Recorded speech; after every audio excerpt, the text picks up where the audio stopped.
especially if you're an aspiring model or a model who feels stuck in their career and don't know what steps to take next. What is up, y'all? First of all, happy New Year's! Are you excited? Are you excited? Are you happy? I'm just happy 2020 is over, because when I tell you baby girl did bink, bink, bink to me, like, baby girl, 2020 stomped on me, but guess what? 2021, we're coming 10 times harder, and that's all that matters. So, my loves, if you are new here, what's up? It's your girl, NiyahLeeAnn, and if you're a returner, what's up? You know the deal. It's your girl, Niyah. So, first of all, I would like to say, before we even get into the video, into the series, into the tea, I know you guys have been waiting for it. I've been waiting for this. I'm so freaking excited. But do not forget, turn on my post notifications, because every single episode of the series you are not going to want to miss. Make sure you're subscribing. Make sure you're liking. Make sure you're commenting. I'm going to be putting throughout the video. Oh, if you made it to this point, comment blah down below, so I know you guys are paying attention. Okay, because this is information you're not going to want to miss, especially if you're an aspiring model or a model who feels stuck in their career and don't know what steps to take next. So first, I would like to make a disclaimer, and that is, yes, I'm a model, but no, I have not made it to where I want to make it in my career yet. I'm still fresh, young, and new, you feel me? So this info is mainly for the people who are trying to get into the industry. I'm not gonna lie to you.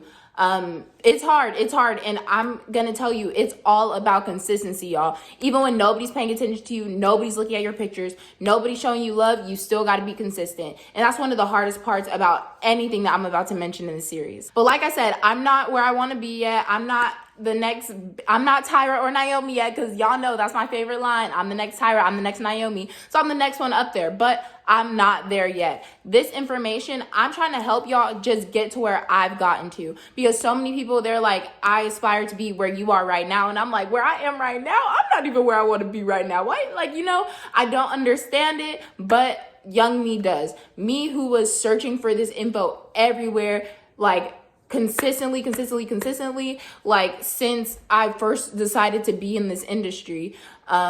Younger me would have wanted this information, even if it's information you've already heard, giving you different ideas on how to do some of the things, you know? I'm the type of person, I like getting the same info different kinds of ways, just because I like seeing different creative ways to do the same thing, kind of thing. So this may be one of those things for you. But if not, if you're just trying to know what it takes to be a model, or you're trying to see, okay, what exactly all that we do, because we do a lot. We do a lot. I'm not gonna lie to y'all. It's hard to be out here in this industry where people are looking at you 24/7. You have to be perfect 24/7. It's really hard. I can't wait till you come over. I'm not sober, so you know how it's about to go. 'Cause I like to fuck when I'm drunk.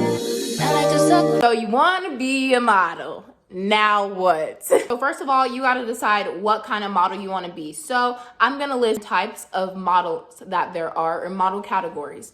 So first off, we have high fashion. High fashion could also be known as editorial. And so these are the models that are working with Tom Ford, Marc Jacobs, Vogue, Versace, things like that. So high fashion models are the ones that working with the monies, you feel me? And so this is like the strictest type of modeling, or the strictest category, because they don't accept anybody over 5'9". You have to be a certain size, because designers only make their clothes so big, which sucks.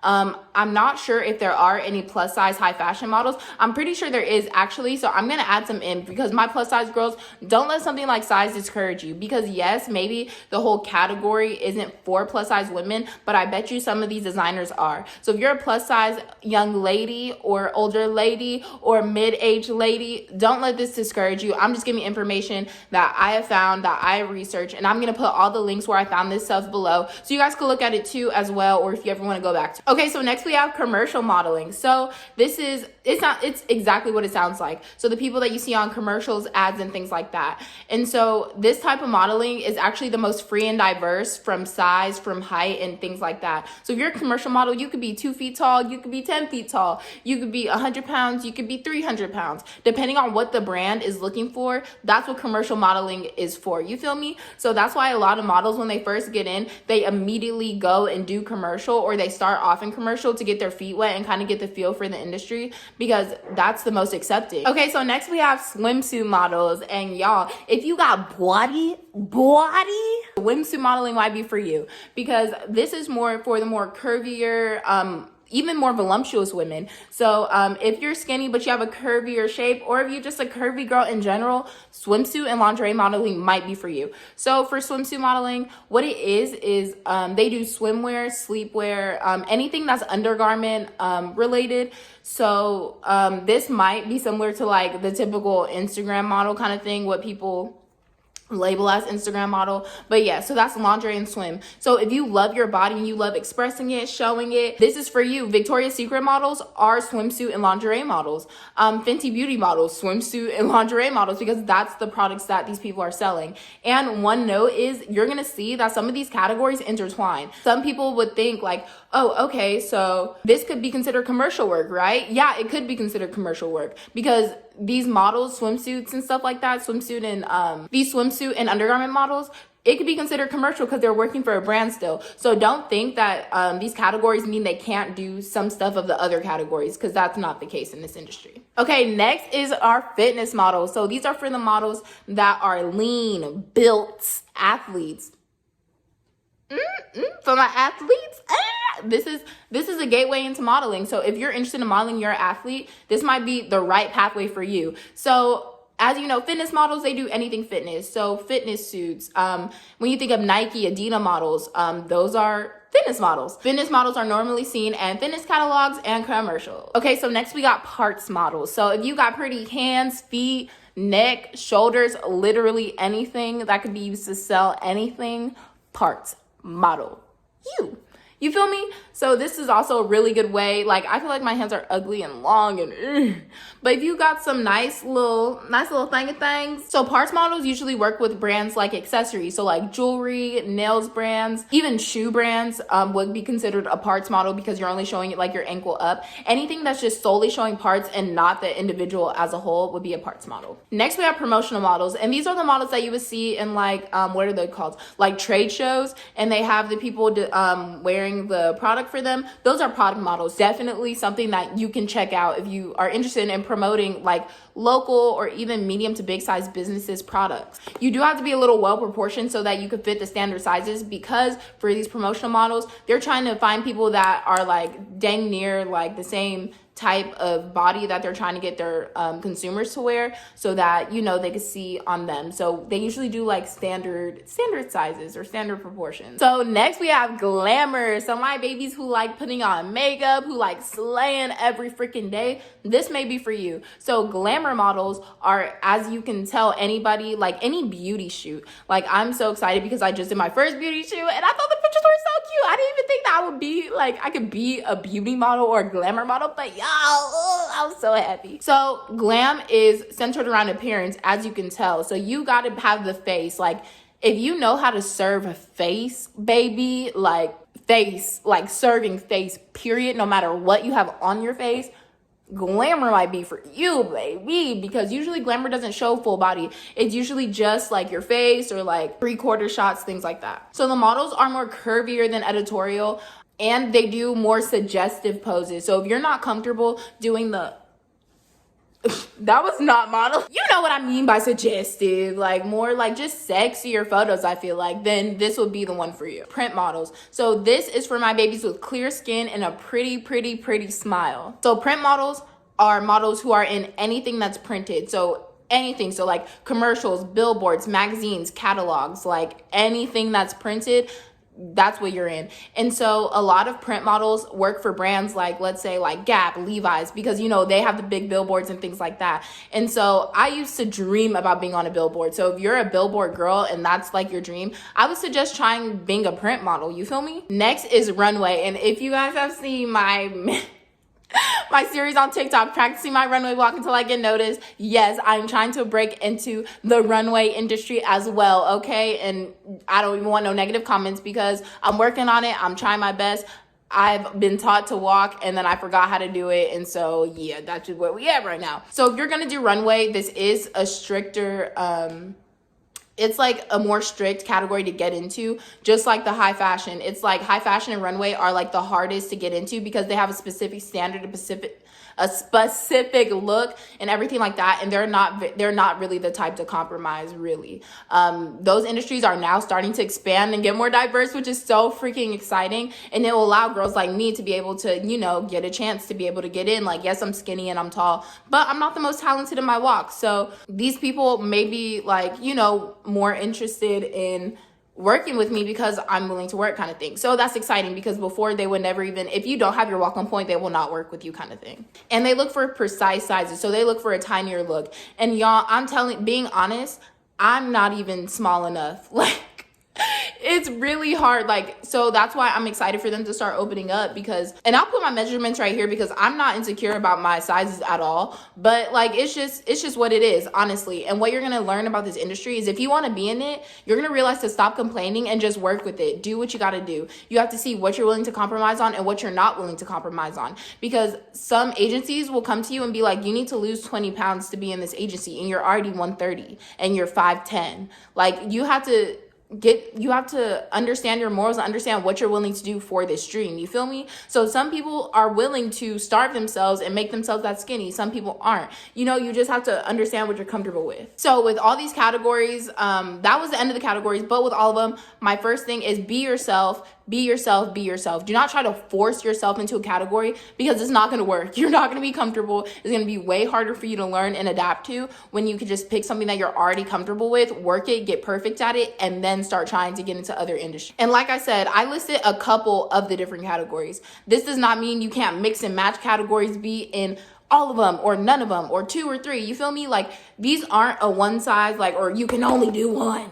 There's a lot of models that do a bunch of different things. So don't let these categories limit you. My main point was just to figure out specifically what you want to do. That's the first step in this model series, is figure out what you personally want to do. So I know that talking about sizes may be a little discouraging, and trust me, it is. I had an agency tell me once that I was plus sized. So it's just like, But if you want to be in the modeling industry, you have to be prepared. You have to be prepared for that. You have to be prepared for people to tell you that you're too fat, that you're too this, you're too that, you're not enough, because you are looking like, you are what everybody looks up to. You are what everybody sees and they're like, wow, like, you are made to be looked at in this industry. But one thing I do want to remind you is, a model's job is to sell a product. Never forget that. One thing when I was in runway class was that they told me, like, you're a walking hanger. Nobody cares about you personally, which sucks and it hurt my feelings. But it actually made me see, like, okay, crap, like, they're right. Like, that's the job. That's the job that you signed up for, is to be the walking hanger for this designer, is to be, okay, like, you're always trying to sell something. There's no purpose for a model unless it's to sell something. And a lot of people get caught up in, oh, it's me. I'm a model, so I'm what they want. Like, it's my face. It's my, no, it's not you, sweetheart. Because you're going to realize in this agency specifically, you can get replaced like this. You know how many people want to be a model? Like, you could be so replaceable. So don't think that it's you, and always remember to keep it professional, and always come with your best foot forward and your best work, because it's what they're looking for. Like, anything else, boom, you're replaced. But that leads me on to say, so this is the perfect size for a model. So the perfect bust size is in between 32 to 36 inches. Perfect weight is 22 to 26 inches. And the perfect hip is 33 to 35 inches. So it's not easy. I'm not gonna lie to you. It's not easy to maintain that weight. It's not. But it's something that, if you want to be in this industry, that you will consider. That's what I'm gonna say. I'm not gonna tell anybody to lose weight, because I think everybody's perfect the way they are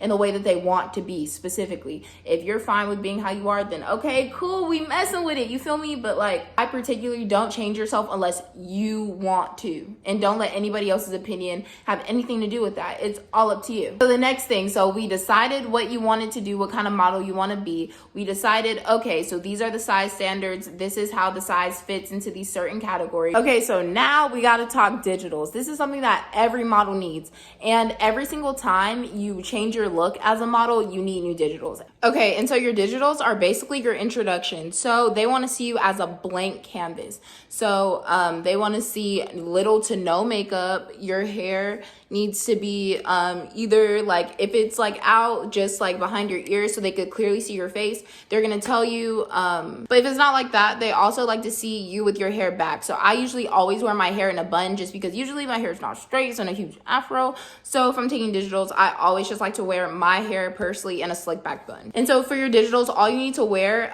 for women is a plain simple black or neutral top tank top, or black jeans or leggings, and of course some heels. And then for men, just plain neutral top and then jeans, black jeans. Why am I talking like somebody's mom? I'm trying to read my messages that my mom's sending me and I'm just like, and that's so ugly. Anyways, that's what you're gonna wear in your digitals. If you're into the swimsuit lingerie kind of thing, then you're gonna also do a digital in a bathing suit. And so for men, usually with your shirt off kind of thing, and those are your digitals. You can either take your digitals at home or you can take them with your photographer. No, you don't need to pay for a photographer. That's no. You can definitely look for one on social media and other things like that. But yeah, so you actually don't need to pay for a photographer to get actual good work and good digitals. You can actually look for one and find one on social media, but that's going to be next video. So that's going to make you guys tune in for next video, so I can show you all the tips and tricks on how I find my photographers and things like that. Don't think you need a photographer or anything crazy to be able to take digitals and get good ones.